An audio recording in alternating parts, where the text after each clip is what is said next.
반야심경이라는 경이 도대체 부처님 말씀 가운데 어떤 위치를 차지하고 있는가. 반야심경을 본문에 표하기 전에 개요를 조금 설명을 해드리도록 하겠습니다.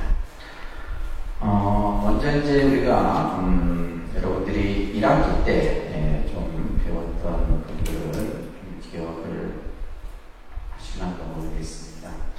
불교를 시대적으로 이렇게 쭉 우리가 구분을 할 때, 여러분들 초기 불교라는 걸 들어보셨죠, 그죠? 기억나세요? 초기 불교. 그 다음에 부파불교라는 시대를 맞이하게 돼요. 그리고 나서는 그 다음에 대승불교. 이제 대승불교 이후에 이제 나타난 불교를 우리가 밀교 이렇게 얘기를 합니다. 그래서 초기 불교, 부파불교, 대승불교, 밀교. 요거는 이제 항상 여러분들이 이제 불교를 시대적으로, 근데 이제 이 시대적인 어떤 전개 과정이기도 하지만은 이제 이 시대별로 나타난 특징들이 이제 여러분들이 앞으로 이제 공부를 하시면서 하나하나 배우시게 됩니다. 그래서 대승불교 같은 경우는 이제 초기, 그 다음에 중기, 후기 이렇게 이제 나와요. 이렇게 나누는데 이제 대승불교라고 하는 이 새로운 어떻게 보면 시대에 맞는 불교를 이제 우리가 대승불교라 하는데, 대승불교가 일어나기 이전에 이 시대의 불교를 보통 대승불교를 일으킨 사람들이 이 시대의 불교를 이제 소승불교다 이렇게 해요. 그러니까 지금 이제 대승이라는 말과 소승이라는 말을 설명하기 위해서 드리는 거예요. 그래서 대승불교가 일어나면서 그 이전에 불교. 근데 원래 이게 부처님 가르침에는 뭐 소승, 대승 이런 부분이 있는 건 아니에요. 그래서 여러분들 지금 교재에도 나와 있듯이 부처님 가르침 속에 소승이다, 대승이다 라고 하는 부분은 없어요. 그러면 이렇게 소승이다, 대승이다라는 용어의 개념은 뭐예요? 대승불교를 일으킨 사람들이 그 이전의 불교를 말한다. 소승이다. 소승이라는 말은 히나야라는 어원을 가지고 있어요. 작은 수레다 이런 뜻인데, 다시 말해서 개인주의를 말합니다. 소승의 의미는 뭐라고요? 개인주의. 그러니까 우리가 이제 절에 다니는 분들 중에 보면 소승적 생각을 가진 분들이 있어요. 혼자서 그냥 절에 가서 기도하고, 혼자서 신앙생활하고, 뭔가 이렇게 자기 자신만을 위해서 하는 이런 이제 사고를 가진 분들을 우리가 보통 소승주의자다 얘기를 하는 거예요. 반면에 이제 대승이라는 말은 마하야나라는 어원을 가지고 있는데 큰 수레라는 뜻을 가지고 있어요. 대승불교는 그 목적이 뭐냐? 일체 중생이 함께 성불하는 것이 대승불교의 목표예요. 그러니까 소승은 나 혼자 수행해서 나 혼자 부처되는 것이 소승이란다면, 대승은 뭐예요? 여러 사람과 함께 어우러져서 중생들, 이웃의 아픔, 또 내 주변 사람들의 고통을 함께 그것을 공유하면서 그들의 아픔을 이해하고, 그죠? 함께 더불어서 깨달음을 이루고자 하는. 그래서 대승불교는 교재에 나와 있듯이 모든 중생이 다 함께 불교를 이루자 하는데 그 뜻이 있어요. 그래서 우리가 여러분들 기도문 중에 보면 자타일시 성불도다 이런 구절 들어보셨죠? 천수경에도 나오고 자타일시 성불도라는 말이 있어요. 이 자타일시 성불도라고 하는 이 내용이 바로 대승이에요. 나와, 그죠? 나도 부처가 되고 다른 사람도 일시 다 함께 모여 부처님의 불도를 이루자라고 하는 것이 바로 대승이에요. 그러니까 이제 이렇게 우리가 이제 부처님의 가르침을 대승불교라고 하는 새로운 시대의 불교가 일어나면서 그 그 이전에 이제 불교를 이제 대승주의자들은 소수이다 이렇게 했어요. 특히 대승불교의 정신은 자리이타라고 하는 정신을 가지고 있습니다. 그러니까 자리이타, 자리이타라고 하는 그래서 대승이라고 하는 말이 이제 바로 자리이타라는 정신을 담고 있습니다. 자리는 뭐예요? 자기의 이로움이죠, 그렇죠? 자기 자신의. 그 다음에 사실은 이제 자리적인 측면보다는 이타적인 측면이 더 강합니다. 대승은. 그래서 이타라고 하는 것은 다른 사람의 이익이죠. 다른 사람을 이롭게 하는 것. 그래서 자기도 이롭고 다른 이도 이롭게 하는 것이 바로 자리이타의 정신인데, 이 자리와 이타라는 보살행의 실천을 통해서 다 함께 성불하자. 그래서 대승은 뭐다? 다 함께 성불하자. 나 혼자 성불하는 것이 아니라 모든 이가 다 함께 성불하자는데 대승의 최고의 목적이 있다. 그래서 밑에도 이제 나와 있듯이 부처님 당시부터 부처님이 열반하신 약 100년까지를 초기불교 시대라. 그 이후에 이제 부파불교 시대가 나타나죠. 부파라는 말은 이제 파가 나누어졌다 이런 뜻이에요. 파가 여러 파로 나누어지게 됩니다. 그러면서 이제 새로운 시대의 이 불교가 바로 대승불교 시대인데, 이 대승불교 시대는 어떻게 보면 시대적 사명에 의해서 새롭게 일어난 불교의 형태입니다. 그래서 대승불교는 여러분들 교재 다음 페이지 보시게 되면 부처님의 근본 사상으로 돌아가자는데 그 뜻이 있어요. 그러니까 부처님이 이 세상에 왜 오셨어요? 중생을 구제하기 위해 오셨답니다. 중생의 아픔을 외면하지 말고 중생들의 아픔 속에 들어가서 그들의 아픔을 치유하고, 그죠? 그들을 구제하는 데 목적이 있다. 그래서 이제 대승불교는 한마디로 뭐다? 중생제도. 그러니까 중생제도. 우리가 이제 다른 말로는 중생구제다 이런 말을 하죠, 그죠? 자, 이게 이제 대승불교의 참 뜻입니다. 그런데 이러한 대승불교가 일어나는 데 있어서 이념적 바탕이 있어요. 대승불교라고 하는 사상이 일어나는 데 있어서 여러 가지의 이제 그러한 사상적인 토대가 만들어지게 되는데, 자, 여러분들 이제 교재에 나와 있는 그러니까 공사상, 반야사상, 연기사상, 중도사상, 유심사상, 열반사상, 보살사상, 이제 이런 이제 사상들은 나중에 여러분들이 이제 전문반에 가시면 공부를 하셔야 돼요.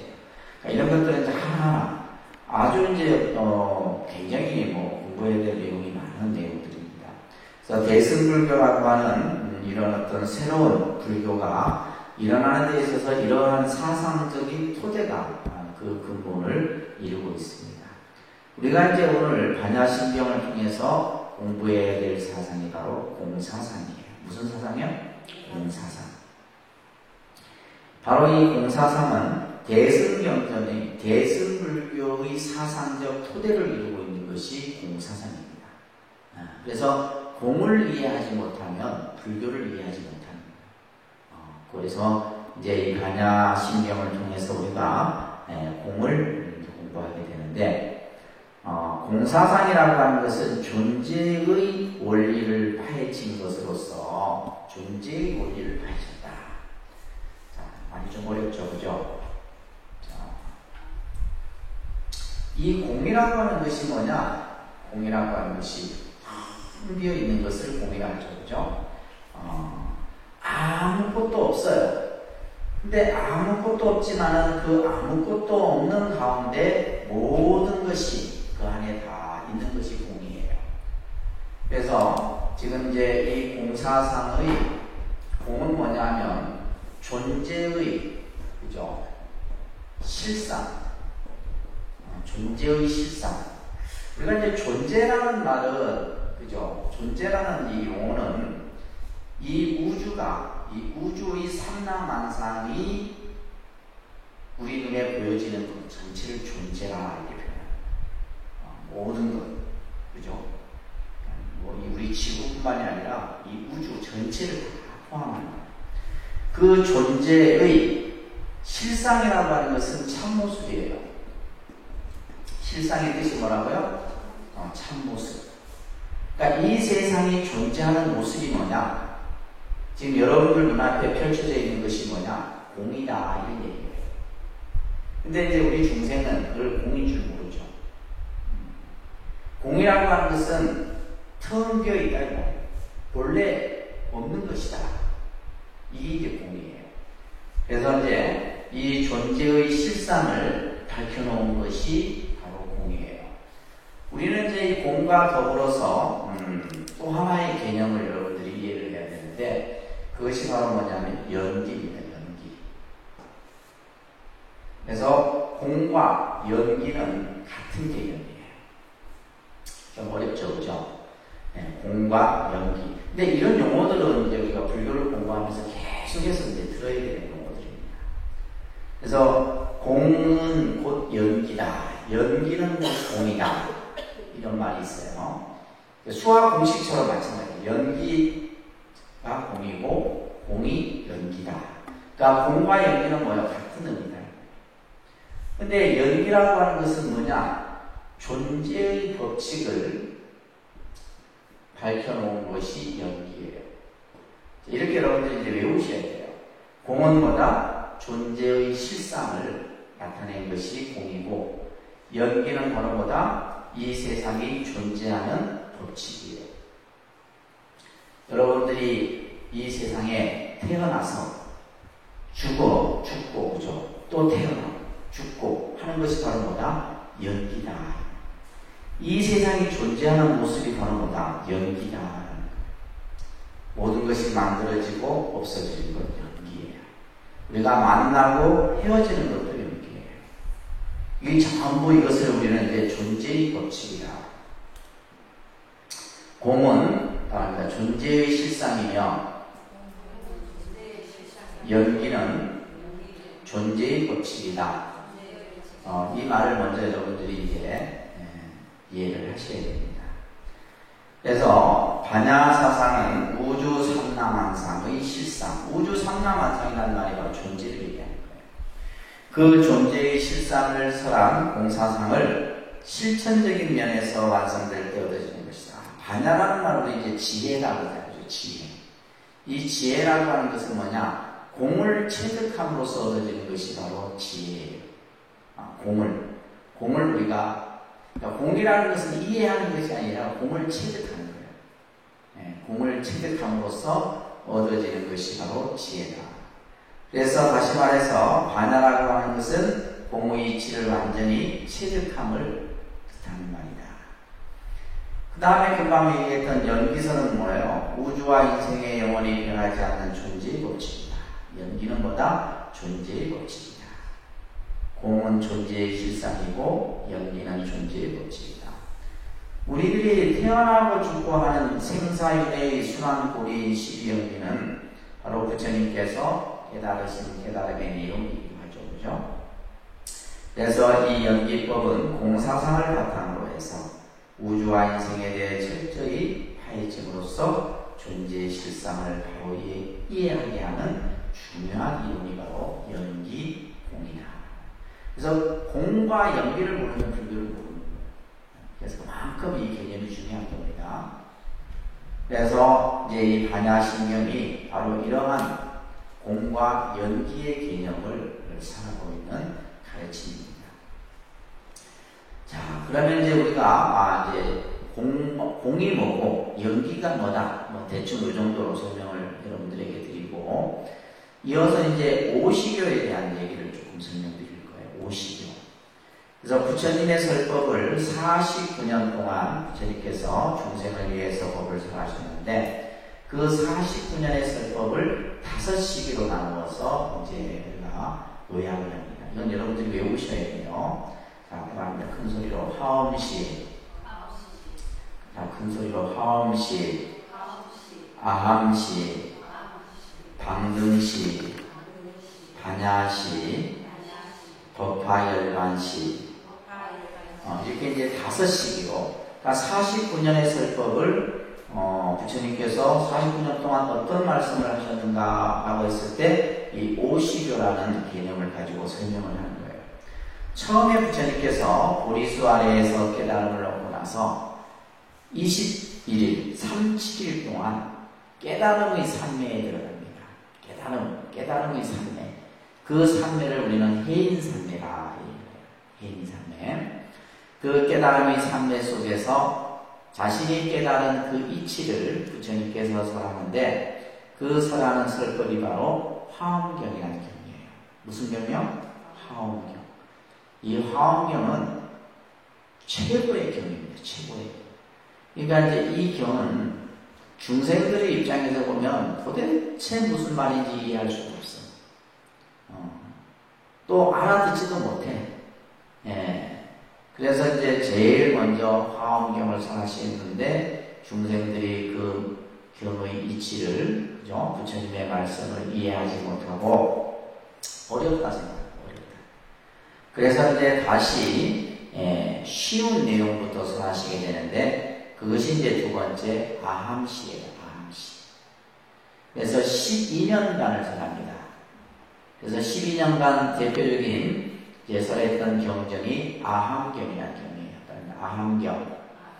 굉장히 중요한 경이에요. 이 아함경이. 그래서 우리가 아까 초기 불교의 대표적인 경전을 우리가 얘기한다면 아함경을 얘기합니다. 아함경. 이 아함경은 그냥 우리가 그냥 뭐 이렇게 여러분들 그냥 일반 에세이라든지 수필 이런 것들은 여러분들이 그냥 읽으면 쉽잖아요. 그죠? 아함경이 그렇게 되어 있어요. 그러니까 우리가 그냥 이해할 수 있는 내용들이에요. 그냥 읽으면서 고개 까딱까딱 하고, 이런 말씀이구나. 참 좋은 말씀이구나. 이렇게 이해할 수 있는 내용이 바로 아함경이에요. 그래서 여기에서는 뭐냐면, 악을 짓지 말고, 공덕을 쌓고, 선업을 닦고, 보시를 행하고, 이런 내용들이 설해집니다. 12년간을 위해서래요. 여러분들 혹시 들어보셨어요? 법구경이라는 경. 법구경, 수타니파타 이런 경전들이 이제 이 12년 동안 부처님이 설했던 경전 형태입니다. 그 다음에 이제 방등시로서 8년간 설하시게 되는데 그 8년 동안 대표적으로 설한 경전들이 있는데 잠깐 유마경, 금강명경, 능가경, 승망경, 무량수경. 여러분들이 이제 이 경전을 전생에 쌓아놓은 복이 많으면 공부할 기회가 될 거고, 그냥 제복이라도 한번 읊으라 이 말이에요. 그죠? 그래서 이런 경전들을 우리가 방등부 경전이라. 그래서 이제 이런 경전들은 주로 연기에 대해서, 또 무아에 대해서, 이런 이제 가르침들이 이 경전에서 써야지게 돼요. 그 다음에 네 번째로 이제 가장 오랜 기간 동안 설했던 경전이 반야시예요. 반야시. 몇 년간 설해요? 21년간을 설합니다. 그러니까 부처님이 49년 설법 중에 21년을 뭐에 대해서 설해요? 반야에 대해서 설했다. 반야. 이 반야의 경전의 중요 내용이 바로 뭐냐? 공사산이에요. 공사산. 그러니까 부처님이 21년 동안 우리들에게 뭐예요? 공에 대해서 설한 거예요. 다시 말해서 존재의 그 실상의 모습에 대해서 우리들에게 설했다. 이런 얘기예요. 그러니까 우리가 이제 21년간 부처님이 반야부 경전을 설하셨는데 권수로 치면 우리가 보통 이제 이 반야부 경전을 600부 반야다 이렇게 이제 통칭을 합니다. 무슨 몇 부 반야? 600부 반야다 이렇게 얘기해요. 여기 이제 반야부도 이제 여러 종류가 있습니다. 대품 반야, 소품 반야 해서 이제 반야부 경전이 여러 반야부 경전들이 있는데 그냥 우리가 통칭해서 그냥 600부 반야. 여러분들에게 600부 반야라니까 감이 잘 안 오죠. 여러분들이 이제 늘 우리 불교 신자들이 자주 독서하면은 금강경이라는 경이 있죠. 그죠? 이 금강경이 이 600부 중에서 577번째 경이에요. 금강경이. 그러니까 대충 감이 오세요. 그러니까 금강경만 해도 굉장히 긴 경이잖아요. 근데 이제 이런 경전들이 그죠? 600권이 모여있다. 이렇게 보시면 돼요. 어마어마한 담대한 경이죠. 그래서 이제 금강경 같은 경우도 이제 공에 대해서 설하고 있는 경전입니다. 우리가 여러분들이 2학기 때 공부할 거예요. 2학기 때 금강경에 대해서 공부할 건데, 그래서 이 600부의 이제 방대한 이 반야부 경전을 엑기스만 추려서 만들어 놓은 것이 반야심경이에요. 몇 자로? 270자. 그냥 반야심경이 어떠한 내용인지 이제 이해되세요? 그러니까 책으로 치면 600권 되는 그 책을 내용을 270자로 줄여서 조금 핵심만 줄여서 만들어 놓은 경이 바로 무슨 경? 반야심경이에요. 원래 이제 반야심경을 마하반야 바라밀타 심경 경명이 그래요. 그래서 가장 부처님의 깨달음의 어떤 정수를 드러내는 가르침이다. 왜냐하면 부처님이 21년간 설한 것을 270자로 줄여놨으니까 어마어마하잖아요. 21년간을 이렇게 설해놓은 부처님의 말씀을 270자로 한중해놨으니. 그래서 이제 특히 대승불교의 가장 사상의 그 핵심이 바로 이 반야 공사상입니다. 공사상. 아주 중요합니다. 아주 중요한 내용이에요. 그 다음에 이제 5번째 설해 놓은 것이 법화열반시로서 부처님이 이제 8년간 이것을 설하시게 돼요. 그래서 이제 우리가 부처님의 49년 설법을 나타납니다. 화엄시, 암암시, 방등시, 반야시, 법화열반시, 이거 외우셔야 돼요. 외우셔야 됩니다. 그래서 49년 설법을 이렇게 이제 부처님의 말씀을 정리를 할 수가 있어요. 자, 그러면서 이제 이 오시교와 관련해서 그러면 이렇게 많은 경전을 좀 더 이렇게 교리적으로 교리적인 어떤 분류를 또 합니다. 그것을 이제 도대체 부처님께서 설해놓으신 그 설법이 어떤 내용인가, 그죠? 이렇게 지금 49년 동안 많은 말씀들을 하셨는데 그 말씀을 딱 정리하면 3종 설법이다. 3종. 이것도 이제 여러분들이 처음 듣는 내용인데 부처님의 설법을 3가지로 구분을 해요. 이것을 3종 설법이라. 3종 설법. 3종 설법입니다. 3종 설법입니다. 자, 우리가 이제 흔히 부처님의 가르침이 부처님께서 49년 동안 우리들에게 설해놓은 말씀들이 전부 우리 중생들이 알아듣기 쉽도록 다 설해놓으신 거예요. 근데 이제 우리가 보통 사람들이 이제 불교를 어렵다고 하잖아요. 그죠? 왜 불교가 어려워요? 불교가 어려운 게 아니죠. 불교가 어려운 게 아니고 여러분들이 불교에 대해서 기본적인 것부터 하나하나 이렇게 배워서 이해를 해가야 되는데 이제 우리가 흔히 여러분들 불교라는 종교를 접하면 제일 먼저 여러분들이 뭐에 대해서 불교가 가장 많은 얘기를 해요? 그렇죠? 마음에 대해서 얘기를 합니다. 그러니까 마음이라고 하는 것은 굉장히 추상적인 거예요. 추상적인 거예요. 그러니까 마음에 대해서 막 스님들이 마음이 이렇다, 마음이 어떻게 써야 된다, 뭐 마음에 대해서 막 얘기해요. 그러니까 도대체 내가 내 마음을 제대로 알지 못하는데, 그죠? 또 마음에 대해서 얘기하지. 또 불교는 뭘 얘기해요? 깨달음에 대해서 얘기해요. 도대체 깨달음이 뭐예요? 깨달음. 그러니까 이런 어떤 우리가 흔히 마음이다, 깨달음이다, 또 우리가 흔히 말하는 뭐 도다, 뭐 이런 것들, 이런 것들 굉장히 추상. 근데 이런 것들을 이제 여러분들이 이해하기 전에는 먼저 그 이해의 어떤 기본들이 먼저 돼야 돼요. 그러니까 안 된 상태에서 이제 이런 걸 접하니까 뭐요? 들어도 무슨 말인지 모르는 거예요. 그래서 아까도 얘기했듯이 처음에 부처님께서 화엄경을 설하니까 중생들이 다 놀라서 다 부처님 말씀을 알아듣지는 못하는 거예요. 그래서 우리가 흔히 부처님의 설법을 대기설법이다 이런 말을 합니다. 이 용어도 꼭 기억하세요. 그러니까 대기설법 들어보셨죠? 내가 몇 번 말씀드린 한자로 쓰면 이렇겠어요. 대기. 이 기라는 말은 근기라는 뜻이에요. 부처님께서는 우리 중생들이 알아들을 수 있는 근기에 맞추어서 법을 설하셨어요. 그래서 아까도 얘기했듯이 하엄 경전을 설하기도 하고 아함부 경전을 설하기도 하고 방등부 경전을 설하기도 하고 법화 반야부 경전을 설하기도 하고 그죠? 이게 전부 뭐냐면 우리 중생들의 근기에 맞추어서 법을 설해 놓은 거예요. 그러니까 여러분들이 이해할 수 있는 범위 내에서 불교를 우리가 공부를 할 수 있는 겁니다.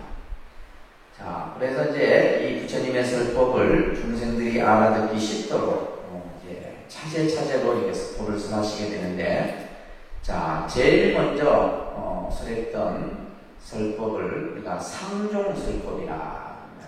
상종. 그러니까 상종. 상종은 이거는 이제 어떤 입장이냐면 유의 입장에서 법을 설하게 돼요. 자, 설명을 한번 책에서 설명드려볼까요? 자, 모든 현상계를 있다고 하는 입장에서 보는 것이 상과 유의 차원이다. 그러니까 이제 처음 이제 우리가 중생의 입장에서는 눈으로 보여져야 돼요. 그렇죠? 여러분들은 눈으로 보여져야지만 믿고 또 이해할 수가 있잖아요. 그래서 부처님께서는 처음에 여러분들이 알아들을 수 있도록 상과 유의 입장에 서서 해야 되는 거예요. 상은 모양이잖아요, 모양. 유는 있다 이런 뜻이다 이 말이에요. 그래서 이것은 가장 낮은 단계에 해당되는 설법으로서 존재하는 모든 현상계를 있는 그대로 보는 거예요. 이게 중요한 말입니다. 이 세상의 모든 존재하는 것들을 있는 그대로 설명해 보는 거예요. 어떤 거냐? 너희들이 중생이 사는 세계는 뭐가 있다? 괴로움이 있다. 그렇죠? 우리가 살면서 괴로움들을 경험하잖아요. 예를 들면 태어나고 늙고 병들고 죽고 헤어지고 만나고 슬퍼하고 전부 이런 괴로움들을 우리가 스스로 다 인지한다 이 말이에요. 그래서 그 괴로움에 대해서 또 괴로움을 일으키는 원인이 있다 이 말이에요. 그죠? 괴로움을 일으키는 원인이 있어요. 그것은 우리 뭐라 배웠어요? 집착이다. 중생의 그릇된 집착.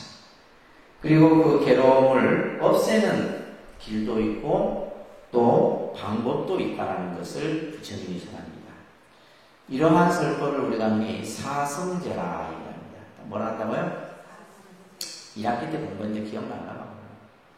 사성제. 그 다음에 팔정도, 그죠? 삼법인, 이런 이제 설법들을 처음에 이제 부처님이 설합니다. 그래서 이것은 현실적으로 분명히 있는 괴로움이에요. 그죠? 우리가 살아가면서 느끼는 것들이다 이 말이에요. 그리고 그 괴로움을 없애는 방법에 대해서 부처님께서 설합니다. 자, 그래서 부처님께서는 20년간을 주로 이 상과 유의 입장에서 설하게 돼요. 가장 대표적인 경전이 무슨 경? 아함경이에요. 무슨 경이요? 아함. 그래서 아함경은 여러분들 그냥 제 강의 안 들어도 그냥 읽으면 다 이해할 수 있는 것들이에요. 왜? 우리가 지금 살면서 다 겪는 것들이니까. 겪는 것들이에요. 그래서 이것은 일반적인 상식이 통하는 개념이에요. 우리가 상식이 통한다는 것은 누구나 그냥 이해할 수 있다 이런 얘기예요. 그러니까 이런 말씀들은 어려운 게 아니죠. 어려운 게 아닙니다. 그래서 많은 부분이 단편설로 이루어져 있는데, 그래서 있다고 하는 유의 사상은 우리의 일반 상식과도 통하는 것이다. 그래서 있는 것을 있다고 하는 데서 출발하기 때문에 어려운 게 아니에요. 눈으로 보여지는 것이기 때문에 어려운 것이 아니라. 그런데 문제는 뭐냐면 여기서 또 문제가 생기는 거예요. 자, 부처님이 이제 제일 먼저 20년 정도를 이 설법을 설했다 이 말이에요.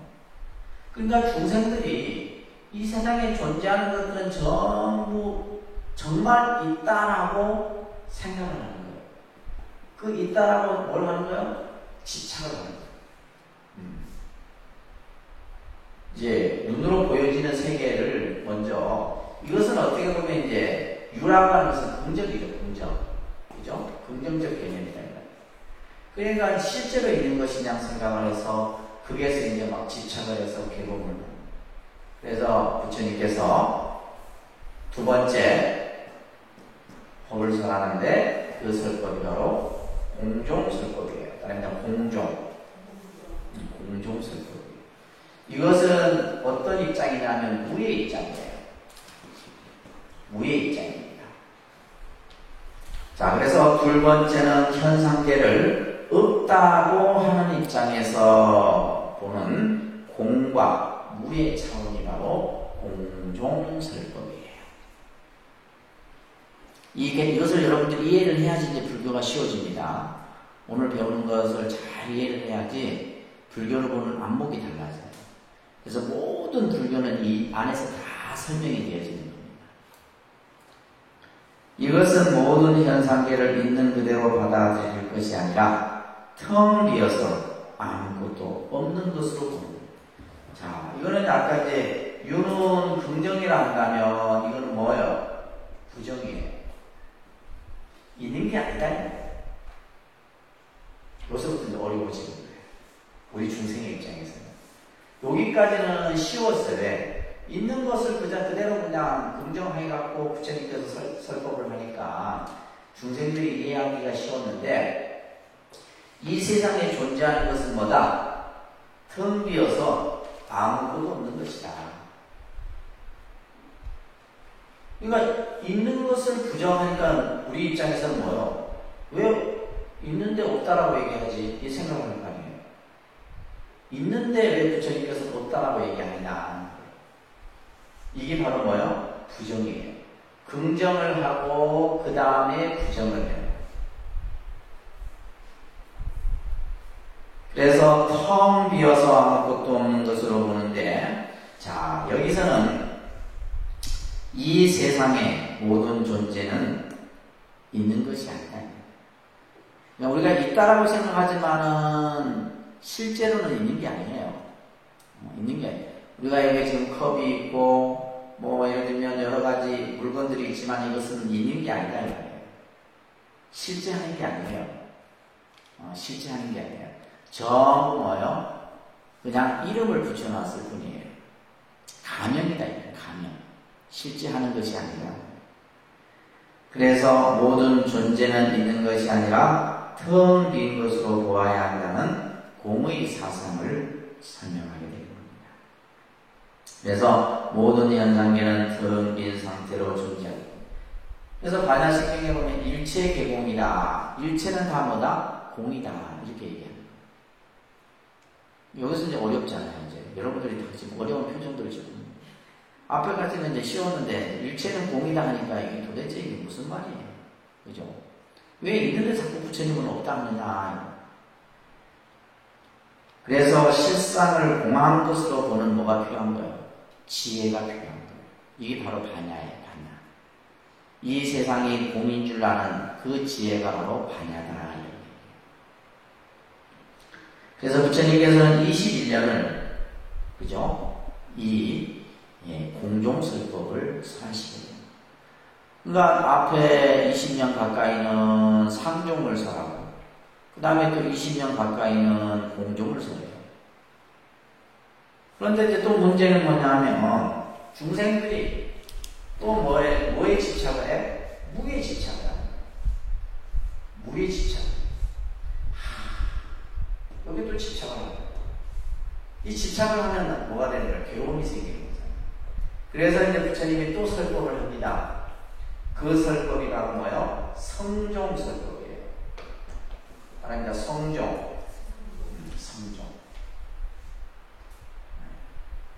성종설법은 뭐냐면 모든 삼라만상은 있는 그대로 뭐다? 진실된 것이다 라는 진여의 입장에서 법을 설합니다.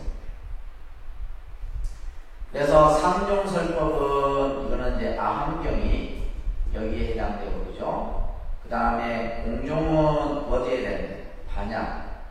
반야경이 여기에 해당되고 이거는 이제 법화 화엄경이 성종설법이에요. 성종. 자, 그래서 이제 우리가 이 아함경 같은 경우는 우리 중생들이 이해하기 좀 쉬운데 여기서부터 이제 어려워지는 거죠. 여기서부터 어려워지는 거예요. 왜냐하면 존재하는 것을 부정하기 때문에. 근데 그것이 부정이 아닌데 우리가 이제 나중에 이제 공부를 하겠지만은 이 공이라는 것은 중국 사람들이 이 공을 한자로 무로 번역을 합니다. 무, 없을 무자로. 근데 이 없을 무자다 보니까 우리는 이 한자를 보면 없다 이렇게 생각을 해요. 없다. 있을 유자를 쓰면 있다 생각하는 거예요. 있다, 없다. 그러니까 있다고 하는 것은 긍정이라고 했잖아요. 그죠? 없다라고 하는 것은 부정인데, 근데 이 공이라는 이 글자를 중국 사람들이 없을 무자를 좋아해요. 당시 이제 이 노자 사상하고 연관이 되어 있습니다. 노자 철학이 무예 철학이거든요. 그래서 이 무자를 중국 사람들이 참 좋아합니다. 그러니까 여러분들 반야신경 보면 이제 무, 안이비, 설신의, 무한계, 대지, 무의식계, 무명이, 무무명진에서 전부 무자로 써요. 무자로. 근데 이 무라고 하는 것은 부정이 아니에요. 부정의 뜻이 아니에요. 실제로. 텅 비어 있다라고 하는 것은 없는 게 아니에요. 지금 우리가 예를 들면 이 허공, 이 공간이 비어 있잖아요. 비어 있다라고 하는 것은 반대로 뭐냐면 이 안에 가득 찼다라는 거예요. 이 공의 철학인데 굉장히 철학적인 좀 이제 사고가 필요합니다. 공이라는 것은 없다가 아니라 그냥 텅 비어 있다는 뜻이에요. 텅 비어 있기 때문에 뭐예요? 모든 것이 그 안에 가득 찼다는 뜻이에요. 자, 그래서 이제 여러분들 보면 이 성종설법은 셋째, 모든 현상계를 존재하는 그 자체로 진리라고 보는 것이 바로 성의 차원이에요. 이것은 진성이다, 법성이다, 진여라는 말로서 표현을 합니다. 그래서 성의 차원은 현상계에 존재하는 모든 것은 그대로 진리라는 입장이에요. 이것은 가장 차원이 높은 겁니다. 그래서 상종, 공종, 성종 이렇게 이제 설명을 했는데 성이라고 하는 것은 본성, 본질 이런 뜻을 가지고 있어요. 그래서 이 성의 차원을 비유, 비무, 여유, 영무 이런 데 표현을 써요. 있는 것도 아니고 없는 것도 아니며 그러면서 또한 있으며 또한 없다. 여기서부터 더 어려워지는 거예요, 이제. 그래서 이제 여러분들이 이제 스님들 설법 듣다 보면 이렇게 표현합니다. 있다고 해도 틀리고 없다고 해도 틀린다. 그죠? 이게 무슨 그러니까 예를 들면 이것도 아니고 저것도 아니고 이런 이제 표현들이 아리송한 표현들이 나와요. 그래서 여기서 지금 말하고 있는 것처럼 있는 것도 아니고 없는 것도 아니며 또한 그러면서 있는 것이기도 하고 없는 것이기도 하다. 그죠? 아까 보세요. 있으면 있다, 없으면 없다. 이것까지는 또 이해가 되는데 이 성은 뭐예요? 있는 것도 아니고 없는 것도 아니면서 그러면서 또한 있기도 하고 없기도 하다. 그 뭐예요? 이게 이제 성의 이제 설법입니다. 그래서 이 성의 입장은 우리가 일체이심조라는 의미와도 잘 통해요. 모든 것은 뭐다? 마음이 만드는 것이다.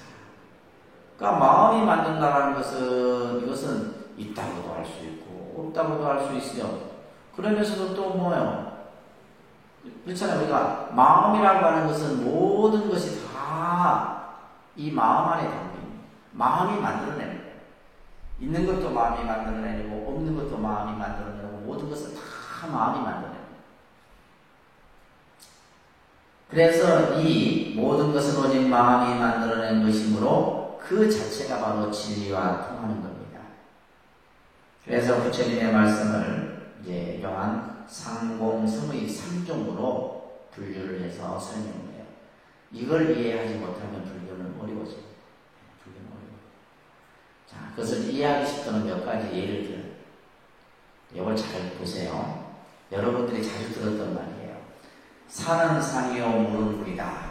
그죠? 많이 들어봤죠? 이걸 가지고 이제 상종, 성종, 공종, 이걸 이렇게 설명을 하는 거예요. 똑같은 얘기를 가지고 이렇게 다르게 표현이 된다는 말이에요. 자, 상의 입장에서는 산은 산이요, 물은 물이다. 그죠? 산을 산이라고 물은 물이라 하니까 우리가 뭐 굳이 산을 산이라고 하지 뭐 산을 뭐라 하겠어요? 이거는 그냥 우리가 뭐야 보여지는 모습 그대로 그죠? 이건 상의 입장에서 하는 거예요. 산은 산이요, 물은 물이다. 그 다음에 이제 공종의 입장에서 이것을 풀으면 어떻게 되느냐? 산은 산이 아니요, 물은 물이 아니다. 여기서부터 또 어려우시죠, 그죠? 앞에까지는 이해가 된다는 거예요. 산은 산이라 하고 물은 물이라니까 우리가 알겠는데, 산은 산이 아니요, 물은 물이 아니다. 그럼 뭐냐, 이거예요. 근데 이제 또 마지막 성의 입장에서 보면 이렇게 들어요.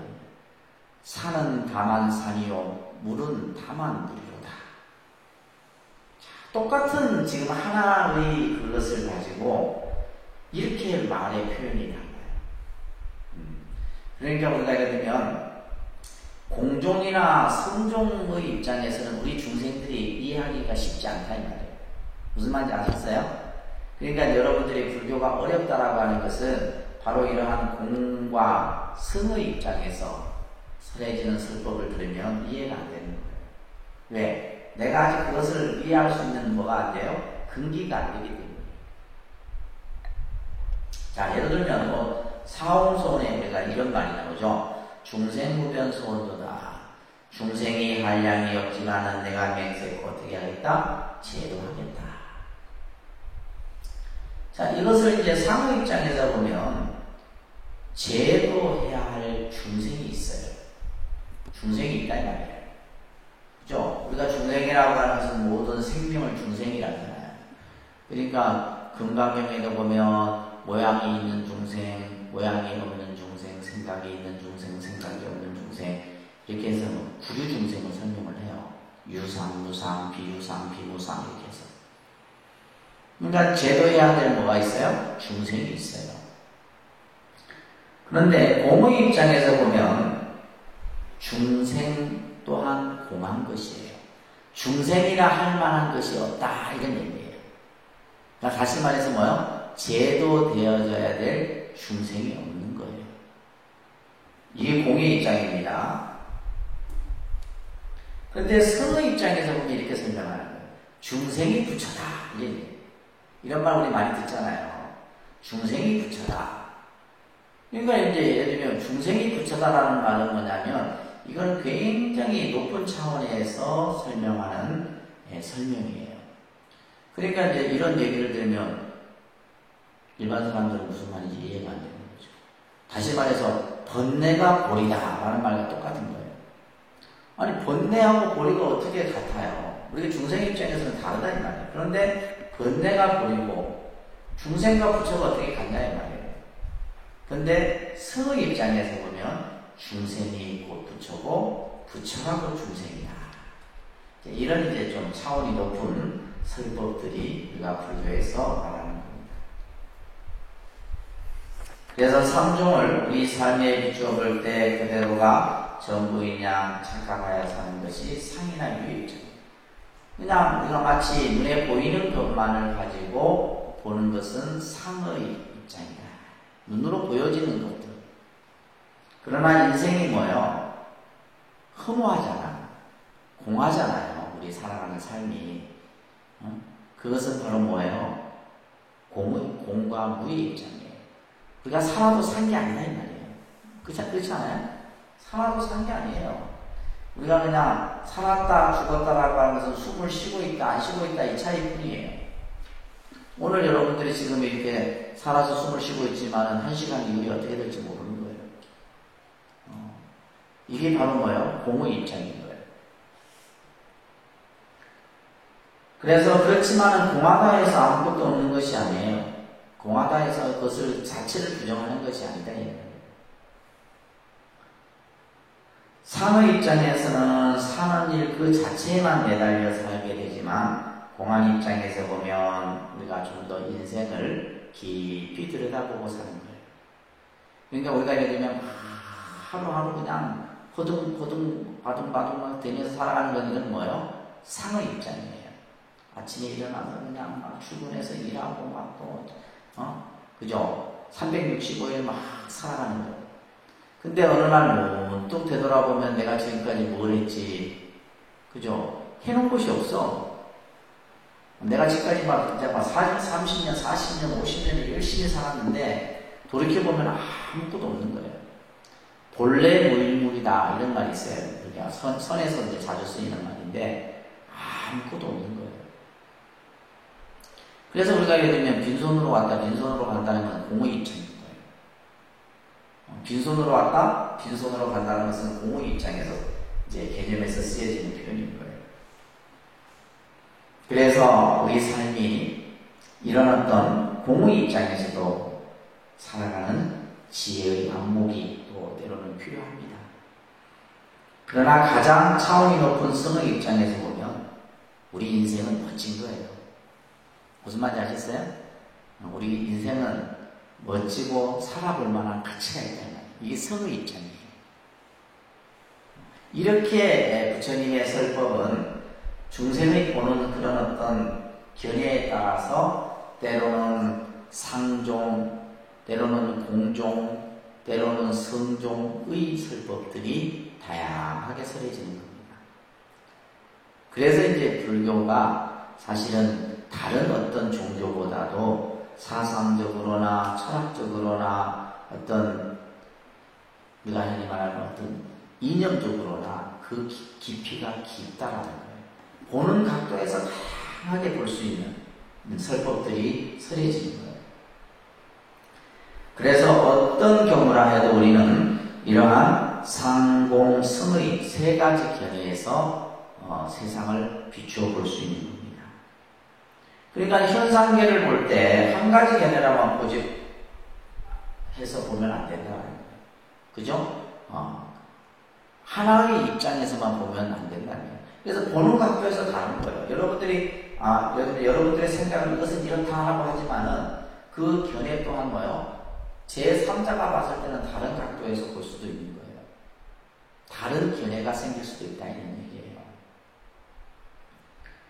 그래서 보다 높은 차원으로 바라볼 줄라는 지혜의 안목이 필요한데 이것을 이제 이러한 상, 공, 성과 더불어서 세상을 좀 더 우리가 지혜롭게 바라보는 관점, 안목을 상관이라고 합니다. 상관.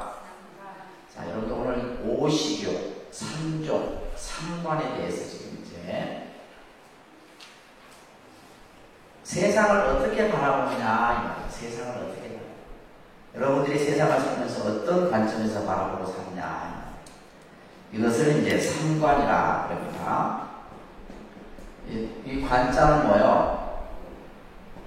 이 관은 볼관자예요. 볼관자. 이게 본다라는 것은 눈으로 보는 것이 아니에요. 이 관은 뭐다? 마음으로 보는 거예요. 우리가 눈으로 보는 거하고 마음으로 보는 거하고 다릅니다. 우리가 나중에 반야신경에도 말씀드리겠지만은 우리가 눈으로 보는 거는 이 한자가 있어요. 견자. 이 견자는 볼견자죠. 이건 볼관자. 이거는 뭘로 보고? 마음으로 보고. 이거는 뭘로 보고? 시각적인. 눈으로 보는 것은 견이에요. 그래서 우리가 세상을 어떠한 관점에서 바라보느냐. 어떠한 관점에서. 이게 중요한 겁니다. 첫 번째는 뭐냐? 공간입니다. 첫 번째는 뭐예요? 그러니까 공간. 그래서 반야심경은 공간적 입장이에요. 모든 것은 공이다 라고 보는 거예요. 일체는 공한 것이다. 모든 현상을 공하다라고 보는 관점이에요. 일체는 공이다 라고 보는 거예요. 공간은 결국 공의 입장에서 현상계를 관찰하는 것으로서 삼라만상의 실제는 본래 공한 것이며 인연에 따라 잠깐 생긴 것으로 보는 견해를 공간이라. 인연에 의해서 생겼다, 인연에 의해서 없어지는 거예요. 실제 하는 것이 아니란 말이에요. 예를 들면 지금 우리 눈앞에 보여지는 모든 것들이 있는 것인 것처럼 보이지만 그건 있는 게 아니에요. 실제 하는 것이 아니라 뭐예요? 잠시 머물렀다 가는 거예요. 그렇게 보는 것이 공간입니다. 아시겠어요? 일체가 공한 것으로 보는 거예요. 근데 여러분들 그렇게 못 본다는 말이에요. 왜? 아직까지 그 단계의 공부가 안 되기 때문에. 그냥 눈으로 보는 것만을 우리는 믿으려고 하잖아요. 눈으로 보여지는 것만 우리가 믿으려고 하고, 눈으로 보여지지 않는 것은 우리는 믿지 않습니다. 중생은. 그래서 부처님께서 일체는 공이다 라고 아무리 얘기를 해도 중생들은 그걸 믿으려고 하지 않아요. 왜? 다 있는데 왜 부처님께서 자꾸 공이라 하느냐. 그래서 첫 번째는 바로 모든 것은 인연에 따라 생겨나는 것으로, 그죠? 잠깐 머물렀다 없어지는 거예요. 두 번째는 뭡니까? 가관이. 두 번째는 뭐예요? 이 가짜가 뭐냐? 거짓. 가짜예요. 거짓. 가관이라고 하는 것은 모든 현상계는 본래 공한 것인데 거짓 모습에 속아서 보는 것을 가관이에요. 그러니까 여러분들이 지금 눈으로 보여지는 모습들은 전부 가관이에요. 거짓된 것인데 실제하는 것인데 실제하는 것이 아닌데 우리는 뭐예요? 마치 실제하는 것이냐 이렇게 생각합니다. 그래서 이것은 앞에 3종에서 말하면 유와 상의 입장에 해당됩니다. 공간은 아까 뭐의 입장이고, 그죠? 공과 무의 입장이고, 가가는 뭐예요? 상과 유의 입장이에요. 거짓된 모습에 우리는 자꾸 지금 속고 있다는 거예요. 거짓된. 눈으로 지금 보여지는 이 현상은 실제 하는 것이 아닌데 마치 우리는 그것이 실제 하는 것이냐 생각을 하는 거예요. 다음에 세 번째가 중도관입니다. 세 번째가 무슨 관? 중도관. 불교는 이걸 말하는 거예요. 중도관이에요. 중도관은 현상계를 그대로 진리의 차원에서 보는 방법은 아까 우리가 성의 입장이죠. 그죠? 그래서 가장 이상적이고 차원 높은 입장으로서 이것은 삼종 중 성의 견해와 연결된다. 이렇게 볼 수가 있습니다. 그래서 지금 이러한 이제 우리가 세상을 바라보는 관점을 이런 공과 가관, 중도관의 입장을 이제 설명하는 겁니다. 자, 요 지금 내용, 오시교, 삼종, 삼과 이 내용을 가지고 이제 여러분들이 반야심경을 하나하나 이제 보시게 될 겁니다. 반야심경을 한번 볼게요. 자, 반야심경을 우리가 이제 구조를 잠깐 한번 좀 살펴볼 필요가 있는데, 우리가 이제 이 경전은 그 구조가 있어요. 쉽게 말해서 우리가 말하는 우리가 어떤 책을 쓰는 데 있어서도 서론, 본론, 결론이 있듯이, 그죠? 보통 우리가 이제 경전을 보는 데 있어서는 3분 구조라는 개념을 먼저 설명을 합니다. 3분 구조. 모든 경전은 세 가지의 그런 구조를 가지고 있어요. 또 여러분들이 정리를 좀 해두세요. 모든 경전의 구조는 3분 구조로 되어 있다. 3분. 첫 번째는 서문입니다. 합니다. 서분. 서분이라고 해요. 서분. 이거는 뭐냐면 그 경이 설해지는 시기, 장소, 그러니까 쉽게 말해서 이제 언제, 어디서, 누구에게 육하원칙에 대한 내용이 나오는 거예요. 배경이라든지, 그죠? 이런 것들을. 경이 이제 처음 시작되는, 서론에 해당되는 거예요. 이것을 서분이라고 합니다. 두 번째는 본문에 해당되는 내용을 정종분이라, 그러니까 정종분. 정종분. 이거는 뭐냐면 본론에 해당돼요. 본문. 본문에 해당됩니다. 그 다음에 세 번째가 이제 유통분이라고 해요. 유통분. 이거는 이제 마지막에 이 경전을 널리 유통시켜요. 유통이라는 건 널리 전하라는 거예요. 이런 형태로 되어 있는데, 여러분들이 이제 이해하기 쉽도록 신행집 가져오셨죠? 자, 금강경을 한번 볼게요. 금강경. 금강경이 아까 이제 어떤 내용이 많습니다. 317쪽 보세요.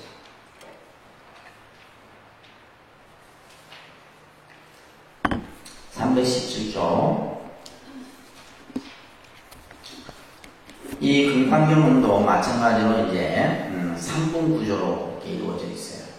그래서 여시야문 일시불 제4이구 기수구 고도군 여대비구 중 1250인구 여기까지가 서분이에요. 여기까지가. 그래서 이와 같이 내가 들었습니다. 어느 때 부처님께서 사이구 기수구 고도군에서 대비구 1250인과 함께 계셨습니다. 그죠? 지금 부처님이 이 금강경을 설하기 위해서 이제 언제 어디서 누구에게 그것을 설한다라는 배경이 나오죠. 그죠? 이게 서분이에요. 그 다음부터가 이제 뭐예요? 정정분이에요. 본문에 해당됩니다.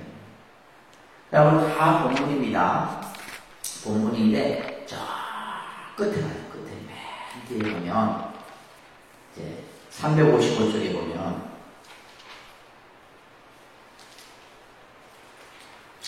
불설시경이 장로 수보리 급제비구 비군 유바세 요 마지막 부분이 유통문이에요. 이 경을 이제 대중들이 기쁘게 받아들여서 기쁜 마음으로 환희했다 이런 내용.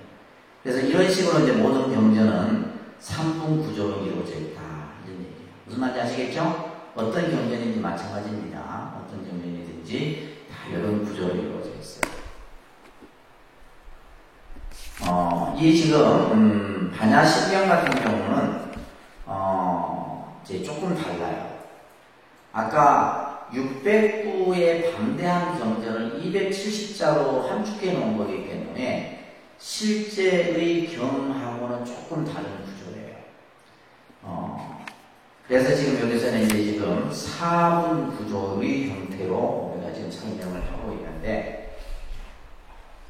우리가 이제 경이라 한다면 제일 먼저 여시야문이라는 구절이 먼저 나와야 돼요. 여시야문. 이와 같이 내가 들었습니다 라고 하는 이 첫 구절이 먼저 나와야 돼요. 어떤 경이든지. 근데 반야신경은 어떻게 나와요? 관자재보살이 그죠? 행신반야바라밀다시 이렇게 나오잖아요. 그러니까 지금 뭐냐면 앞에 내용은 지금 다 생략되고 핵심만 들여놓은 거예요. 이 반야신경은 누가 이 반야신경을 이제 편찬을 했냐면 당나라 현장 스님이라고 하는 스님이 이 반야신경을 이제 번역을 해요. 649년에 번역을 하게 됩니다. 이 현장 스님은 우리가 흔히 말하는 그 손오공에 나오는 그 스님이에요. 서유기에 나오는. 그러니까 실제 이제 중국 스님인데, 이 현장 스님은 나중에 어디 가요? 저 인도로 부처님 경전을 구하러 전하기 위해서 인도에 가서 부처님의 경전을 가지고 이제 당시 이제 이 당나라 시대 때는 장안이라고 하는 곳이 이제 수도가 있는 거예요. 장안이라고 하는 곳이 수도인데 다시 이제 우리가 이제 이 인도에 가서 다시 인도에서 중국으로 건너와요. 이 기행문을 쓴 것이 바로 뭐요? 왕호천축국전이에요. 현장스님 왕호천축국전. 그러니까 쉽게 말해서 기행문이죠. 기행. 그래서 이 왕호천축국전에 보면 현장스님이 중국에서부터 출발을 해갖고 실크로드를 타고, 실크로드 있죠? 그 실크로드를 타고 쭉 국어의 그 이야기를 해놓은 것이 왕호천축국전이에요. 그래서 다시 이제 인도에서 다시 중국으로 옵니다. 중국에 와서 이 장안에서 이제 이 부처님의 경전을, 이게 경전은 인도말로 되어 있을 거 아니에요, 그죠? 인도말로 되어 있는 경전을 다시 뭘로 해요? 한문으로 보는 거다. 그런 이제 경전을 번역하는 것을 역경이라 합니다. 뭐라 한다고요? 역경. 경을 번역한다 해서 역경이라 해요. 그러니까 이 현장 스님이 대단한 분이죠. 대단한 분이에요. 그래서 이제 649년에 번역을 하게 되는데, 그래서 전체 이 반야바라밀타 신경이 600부의 그 대반야경을 276자예요. 전체 이 반야신경 글자 수가 276자로 이렇게 함축을 해놨다라고 보시면 됩니다. 자, 그래서 이제 이 반야신경 276자를 이제 구조를 한번 우리가 보면, 첫 번째는 반야의 뜻을 세우는 구조입니다. 반야의 뜻을 세우는 부분이에요. 자, 지혜로서 저 언덕을 건너가는 이치로 살펴보니 일체의 현상이 공하다는 것을 밝히고, 그래서 일체의 괴로움을 벗어난다. 이게 이제 반야신경의 첫 구절에 보면 관자재보살이, 여러분들 신행집을 펴서서 반야신경을 한글로 된 걸 좀 볼까요? 한글로. 이거는 이제 우리가 달달달달달 여러분들이 외우고 계셔야죠, 그죠? 자, 신행집 48쪽에 보세요. 48쪽에. 자, 따라합니다. 관자재보살이, 큰 소리로, 관자재보살이 깊은 반야바라밀타를 행할 때에 온이 공한 것을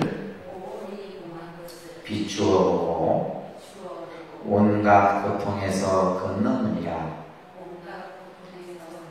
이게 반야신경의 반야의 모든 의미가 이 구절 안에 다 담겨 있어요. 이게 이제 핵심이에요. 그래서 지금 이 내용이 바로 뭐냐? 반야의 뜻을 세운다. 반야의 뜻. 그래서 관자재보살이 깊은 반야바라밀타를 행할 때, 반야바라밀을 닦을 때 말이에요. 반야바라밀을 통해서 뭐예요? 온이 공한 것을 뭐예요? 비추어보고, 비추어본다는 관조했다는 거예요.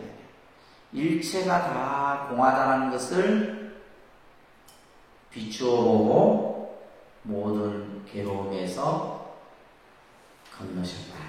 이게 핵심이에요. 그러니까 뭐냐면 반야바라밀을 통해서 공함을 그저 관조하고 괴로움에서 벗어난다. 이거예요. 이게 제일 핵심입니다. 그래서 이게 이제 뭐냐면 반야의 뜻을 세우는 내용이에요. 그리고 나서는 이제 두 번째가 뭐냐면 우리의 잘못된 인식, 그릇된 인식을 깨뜨리고 반야의 공간으로서 그죠? 일체가 공함을 비추어 보는 부분인데, 이것을 이제 공돌이라 얘기합니다. 공의 이치다. 모든 것은 공의 이치로 보라는 거예요.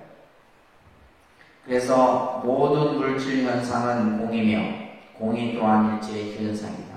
그래서 이제 우리가 보면 공즉시색, 색즉시공, 공즉시색 이런 구절이 나와요. 자, 그러면서 이제 우리가 그 반야신경 보면 사리자야, 사리자, 지혜지혜죠, 그죠? 그래서 이제 반야부 경전을 보면 이제 사리불이라는 이 사리자가 이제 등장을 합니다. 색이 공과 다르지 않고 공이 색과 다르지 않으며 색이 곧 공이요 공이 곧 색이니 수상행식도 그러하다. 이것은 이게 이제 제일 핵심이에요. 반야신경에. 이게 이제 바로 뭐냐면 공이라는 것과 색.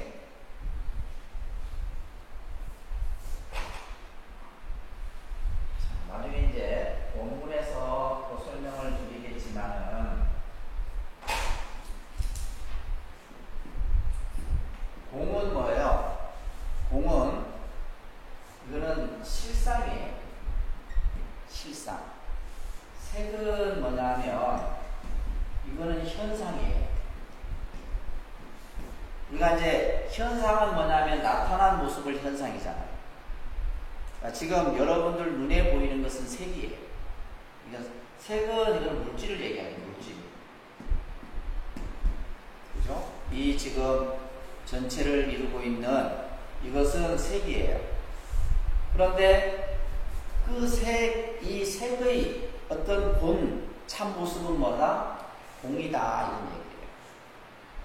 그러니까 색즉시공, 색이 공이요, 공이 곧 색이다. 이 두